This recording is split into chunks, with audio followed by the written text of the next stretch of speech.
My name is Greg, and we are doing a tool safety. First, tell me what the first number one tool safety thing you should always do, Greg. Put your eye protection on before your gloves. Okay, so what's another eye protection that we have here?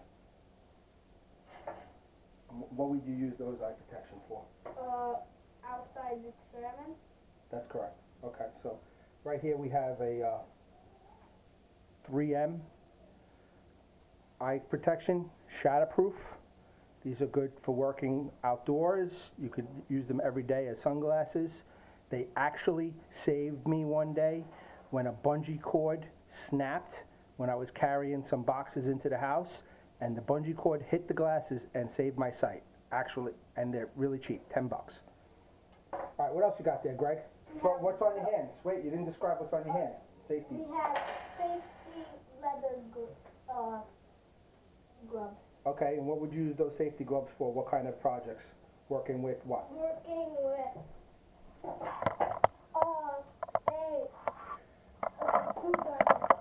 say if this slip and hit my eye, Right. it would detect. And Right. if I had my gloves on and it slipped right here, it would save me. All right, come closer so the camera could see. So if you had your gloves on and your screwdriver slipped, instead of hitting your hand, what would it do? It would hit the gloves. Right, and what would it do? It would not cut your hand, correct? Mhm. Because let's show that screwdriver up closer to the camera. Is that screwdriver, you think that screwdriver has a sharp tip on it? Yeah. If that screwdriver was moving quickly, do you think that would go right through your hand and maybe give you a nasty cut? Yes. And now, what about those gloves? Why don't you scrape that screwdriver against your glove and let's see how those gloves are working out. Do you feel that on your hand? No, not really. So the glove is doing its job, correct? It's protecting your hand. Could you do it, please? I can't really do it. Okay, so the glove is protecting your hand, correct? Mhm. Okay, good job. Okay, so what kind of screwdriver is this? Let's just show our viewers. Nothing? Flat face, that's correct. Flat head. A flathead. Okay, so let's move on to the next tool. We have a drill here, and it's used for screws, putting it in, like example, like this, putting it into the wall. Okay, very good. And here we have a pocket knife, and you have to be careful it doesn't go on your hand. Again, when you're cutting with the pocket knife, You have to cut it away, cut away from your body, correct? which is like this. Okay, good. Close the knife up, put it away. And Give me a small demonstration on what else we have there. we have all different sizes screwdrivers. Okay. We have what's this again? That's called the pliers. We have pliers that take nails out of walls. And what else? What's the most important tool for that? What do you use to tighten? Tighten screws, No, tighten nails, bolts. bolts. Okay. And we have this one over here, which cuts through Wire. wire, which I was gonna say, Okay. and I just don't know the name. That's called the lineman's pliers. That's an electrician's tool. And this one picks up little bits of wire. Right. And what's that called? Do you remember? No, That's called the needle nose plier. All right. What else we got there? we have a chainsaw. No. Chainsaw is electric or gas. That's called a hacksaw. And it cuts through metal. That's correct. Not my table though. And we have a drill, which goes. It's not a drill. That's a We have no, It's a screwdriver, screwdriver, yeah. but it's called a multi-tool screwdriver. Why is it called a multi-tool screwdriver? Can you tell me? Because it could do like this.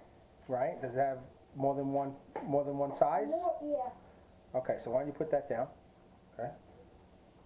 And then we have the hammer, which is banging nails in. That's the correct. walls, and this part, Right? taking nails out. That's correct, and that's Like, why. Example, what's the nail? Like, Hold, I'll grab one for you. Yeah. Like this and And then you prise it out, right? yeah. Okay, good. Put that down. Be We careful. have, what is this again? That's called a rubber hammer. Yeah, you could also use this for camping, putting in the pegs. Put it in the tent stakes. Very good. That's very good. That's also what we do use it for. But you have to make sure you always wear your eye protection. Yes. All right. What are the differences in the gloves that we have here? Back up so the camera can see you. These gloves are gloves that, when you're doing sparks experiments, that they won't hurt your hands. The sparks will just go on the gloves. Okay, so those are called welder's gloves. So a welder would wear those gloves when he's welding something. And these gloves, you could work in the water. Why? Tell me, why can you work in the water? Because if they get wet, Yes? the water just comes off there. The water goes right through them? Are they a mesh? Yes. That's a mesh glove. Okay, so that's for wet working. And what are those gloves for? Go show the camera. That's most importantly because a lot of people should be using those gloves. So what did I tell you those gloves are for? I just got it. Okay. What would you do when, let's say, you clean the toilet or you clean the kitchen with a chemical? What kind of chemical? Like a... Oh, you use these gloves for chemicals. So if they get on your hands, they'll just go on the gloves. That's correct, and it won't burn your hands. Yeah. That's correct. Good. Good. All right. So now, did we describe all these tools here? Oh, no. And this is a pocket knife, flashlight, batteries, just in case our flashlight runs out. And we have a pocket knife, just in case the other one breaks. And we have, what is this called again? That's called a multi-tool. Multi-tool. That tool has a lot of different types of tools inside of it. So can you think about, from the picture, what kind of tools are in there? Basically, that one little tool there has about, I would say, almost every tool I have out, except the hammer. Look, it has a needle nose pliers. Do we have a needle nose pliers out? Yep. We sure do. We have a needle nose pliers. It has a knife. Do we have a knife out? Yes, we do. Yes, we do. We have a knife. It has a screwdriver, Phillips head, Yes. and a regular screwdriver. Right here, we have that.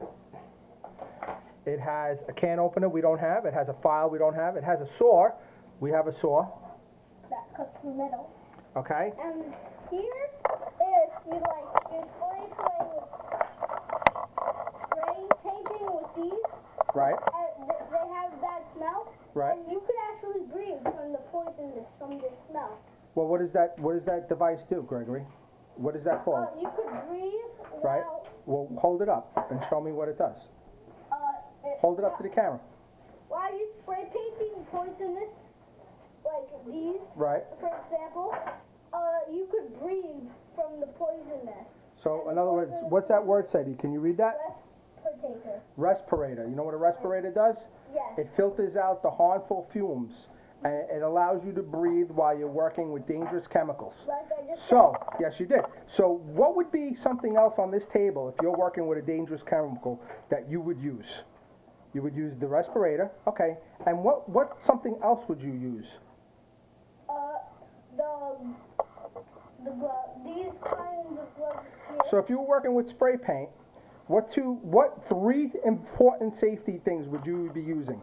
Can you tell me? The gloves? Yes. The respirator. Right. And what's the most important thing that you would be using? The most important thing. Your goggles. Your goggles, your eye protection. Okay, so I think you covered everything. I hope you enjoyed this video. All right, I hope you enjoyed Greg's safety video, and contact us soon.